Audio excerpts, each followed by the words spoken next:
Okay, so we're here for the Sydney Racing Preview. Thanks to Top Sport, the leading Australian-owned bookmaker, and I've got Mark Rhoden as per every week. How are you, Mark? Good, thank you, Mark. Another good week this week. I think we've got a head in front. Brent, quiet week. I couldn't do Wednesdays. Told everyone, but haven't given anything back from the last 3 weeks. Nice win of Asharana yesterday, made it a winning day at Newcastle. Yeah, good stuff. So, got the big one tomorrow, Golden Slipper Day. It's going to be a bit of a strange one with no crowds. Yeah, it will. But I'm glad they're still racing, to be honest. Absolutely. Hope they can drag that out for a bit longer yet. Yeah, for sure. So, the 5 Group 1s on the card, as usual. So, we might just run through them. Sure. And, get your thoughts on each. So, race 4 is the Ramjet over 2,000 metres. Top Spot market, ADB in $2.40 now, favourite, from Avilius at $3.50 and Very Elegant at $4. How's the race from your point of view? Interesting races. Most of the main chances you better known as wet trackers, and it's drying out. It's still a 6, but I think it'll be a 5 at worst, assuming they don't get any showers during the day tomorrow. It's certainly not going to be in the heavy rains or anything like that. Adayab's is the best horse in the race. Last up second in the Champion Stakes to Magical. All his forms on soft tracks. He's only run twice, I think, on good tracks in his career. One as a 2-year-old, I think, on a good track. But certainly the best horse. Just can't bet in the race with him in it. I've had a guess at his price, and it's about what the market is. Perhaps a shade shorter. If being back open at $3. Yeah, well, you could take $3 on spec in this field, but I probably think he'll run shorter. Avilius, again, had no luck. Flemington in the Australian Cup. Really wants a soft track for his best as well, I think. Couldn't take $3.50 in a fit. Very Elegant. Another one I probably had marked as a wet tracker. Great run on the dry behind Tiako Shark last start. Definite chance, but they found their right price. And, these days, high percentage. The percentage isn't too bad in this race, 118 or something. But, Dan's has got none on dry ash track. Norway, trial awful, can't win. Youngstar, if it wins, they might as well never run the race again. It's not a weight range horse. It's $15 now. Dan's fancy 10, and it should be 50s minimum, so... Yeah, do you want to back me outside or wait till tomorrow? Don't. Dave's best horse should win, but to back him at 230, 240, you've got to have a big bet on him, and it's just not enough upside for too great a risk for me, so probably no bet there. No worries. Race 5 is the George Ryder over the 1500. Tiako Shark, all the rage. Top Sport got him $2.10 from Super Seth at 5 and the Bostonian at 7. What about you? Yeah, very similar. Tiako Shark clear on top from Super Seth. Bit short for me to back Tiako Shark. What sort of price would you be looking for? I'd $2.50 to back him. I wouldn't, as a bookie, I wouldn't be offering better than $2.10. No argument with the price they put up there. Just again, risk reward thing, not really there. It'll just sit back and try and swoop over the top of them again. Super Seth's the interesting one because he'll be up on the pace. He's got a really great base of ratings to step to this sort of open Group 1 level. If he does take that full step to this level, he can win. I've been a bit half and half pricing him and sort of got him the price he is. If you want to be really aggressive and go for it on them, he's going to get map favours compared to Tiako Shark. Tiako Shark always makes life hard for himself with his racing style. If you want to be real aggressive and say, well, Super Seth's going to be right spot, you could make a case for taking $5.50 him, but I'd rather stay out, I think. Fair enough. So, race 6 is the Guineas over the 2000. Shadow Hero into $2.80 with Top Sport from Castelvecchio on morning, both $6. Chenier $6.50. How about you? Largely agree. I might bet in this race. Not on the favourite. Shadow Hero did the job at around $7 for us last time in the round. Obviously, not getting anything like that price tomorrow. Do think he's hardest to beat. But just a bit short for me. Castelvecchio, obviously career best run was his second in the Cox Plate at 2,000 metres with C. Williams on. Gets both those conditions tomorrow, so he's likely to improve. Warning is ticking over brilliantly, but he's going to be peaking on Derby and or Sydney Cup Day, I would think. Yep. Anthony Freeman, just a master trainer, and it'll be peaking on that day. He's good enough to win, but I just think he'll be better next time out. Chenier, no luck at all in the Australian Guineas. Just maps terribly here. He's either wide or well back, I think, and over 12. Just not a good setup for him. The ones I could spec are the New Zealanders, Sherwood Forest and Scorps.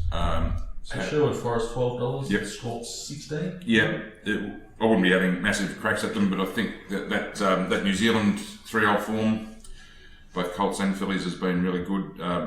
So probably in the sort of miles division is obviously that's fantastic form. Of the staying types, you had the Colt Dragon Leap and the filly To Illicit. These two have got form around them through the Avondale Guineas or something, and then the New Zealand Derby. Both ran well in both those races, and I think that's pretty strong form. Scorps will get a great run from 2. Sherwood Forest a bit iffy on the map. Probably rolls forward though. They're 13. Yeah, I reckon I'll be specking them at double figure odds. Okay. And that'll be it. Good stuff. So race 7 is the Golden Slipper. Yep. The big one. Farnham's into $4.80. Top Sport from Tagaloa at $5. Hanseatic at 7 and Minaj at $9.50. Mm-hmm. How do you see? Yeah, right. Oh. Yeah, it's been backed in, Minaj. Yeah. Been a bit of discussion on the old Twitter sphere about Minhaj. The time guys versus the eye guys, and I'm, I suppose, meant to be a time guy, but I love this horse.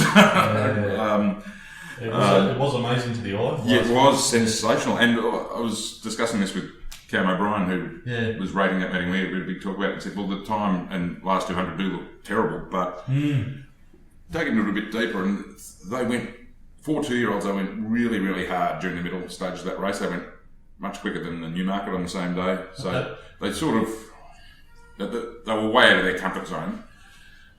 Everything else couldn't cope with it. Even Muntasira was even money favourite that day and just got one, blew right up. Minaj coped with it and walked in, and wasn't really touched last 50 either. So and it also ran really good time on debut at Bendigo. I think it was. I think it's a star. I just think it doesn't map very well. Yeah, so very 13. Yeah, if it had. And, nothing against D Stackhouse, but if it had drawn a barrier with a big race jockey on, I'd have a clear top pick. I've got it 3rd, and I really wanted to back it when it was, $17, I think, earlier in the week. Yeah. Well, as late as yesterday, it was, so it's been backed. Yeah, well, it was still 12 or 13 yesterday. And I haven't had anything on it, but I thought, that'll do. I won't be losing on it, but into about 9, I've sort of found it, but certainly wouldn't shock to see it win. I've got Tagaloa on top. I sort of want $6 to back it. That's the price of Mark. It's $5 It's $5.50. I think I'll just bet late and back it. I'd probably recommend it just a late bet. It'll be around that price, and it's top pick for me. So it obviously massive win in Blue Diamond. Then just dropped out the back and worked home behind Fun last time on a leader's track, as it turned out. Just a real nice tune-up run for this. Good stable, I think. They probably come off it to peak again in the grand final, but they didn't have to win the other day. It was totally qualified and all that sort of stuff. And he's drawn well enough to be closer in the run there. So I've got him on top, and I think we'll probably get around $6. So he's a bet, not a massive overlay, not to be a huge unit bet or anything, but we'll be on him. Farnan has a foolproof racing pattern. I just wonder if his last 2 starts have clearly been the best of his career, so he's obviously improved into this prep, but he might also be a soft tracker. Okay. By not a single doubt, I think he can be wet trackers. So, as favourite, I'm not going to back him just with that little query, but great chance. Hanseatic, good chance, but too short. The roughies I might spec Prague, who won for us last week. Yep, $7. yeah, it's backable. Yep. Not sure if the 7-day backup's good or bad for Tyrrell. Like Kiamichi did it last year on 2 wet tracks. Anyway, he's 2 out of 2 for Mark Rhoden, and I don't expect him to shorten if we get around 20 to 1. Certainly worth having a few bob on. And the untapped one for me is Hungry Heart number 14. Waller and J. McDonald worked very well between races last week and on the upward spiral and well drawn. And also 21.17, and as you said that, it came into 15. I thought, is this streaming? Is this yeah, live? it must be. Yeah. It was almost exactly as you said it. My God. Yeah, so Prague and Hungry Heart spec bets at odds. Tagaloa will be the main bet, and I wanted to be on Minhaj as well, but I'll have to reassess that in the morning. If it continues to shorten, I'll probably let it go, but I'm a big fan of the horse. Fair enough. Race 8's the final Group 1, which is the Galaxy, the 1100 metre sprint. Pirata, $5 favourite for Top Sport from Savatiano at $6.50, Cosmic Force at $7, for Seeker at $8.50. Your thoughts? Depends on whether Cosmic Force gets a run. If he does, he's top pick for me. If he runs, I'll be backing him. Definitely giving Savatiano another chance. 1100 reads as though it's a little bit short for her, but they're going to hum along here, and she'll be, rather than leading like she did last time, sort of midfield trail. Dialba sets up nicely for her, I think. Backable odds. Pirata, great chance. Very well placed in the class, giving weight though to some nice horses. Probably be a good thing if it was slow to heavy, but still a great chance, and it's just a touch short for me with the weight. And I might even save on Kimantari back after the. I mean, it's not like we're sailing into him at 2.30 or anything here. He's double figure odds. $14 at the moment. Trailing the house down as bloody always, I suppose. Even in his first sort of stage of his career, but he's I'd sort of be sick if he won without me at $14. So probably it'll be a very small saver on him. It's J-Mac as well, wasn't it? Yeah, so there's a few ticks there, and. Yeah, like I say, we're not backing him as favourite. It's $14. Don't have to be ashamed about that, I think. But Cosmic Force, if he gets a run, love him as a horse. 50.5 kilos he'll be carrying if he gets the start. He'll be very out of it. No worries. So that's the Group 1s tomorrow. So what else? Albury qualifies today? It's Albury Cup day today. I had a look but couldn't find a bet, so day off today, into tomorrow. We've got Kembla qualifier tomorrow, which I'll be looking at this afternoon. So there'll be I haven't got at this stage like a best bet as such, when I want to have the 2 units on or whatever, but there's a few little interesting plays at better odds there. And so there'll be quite a few betting races by the look of it, and yes, I haven't looked at Kembla yet, but there's a good chance there'll be some action there too. So, for everyone who's locked up at home in front of the TV with the phone in hand, there should be plenty to keep you occupied. For sure, and hopefully the racing continues. Yes, fingers crossed. Yes. Good stuff. All right, we'll catch up next week. Great.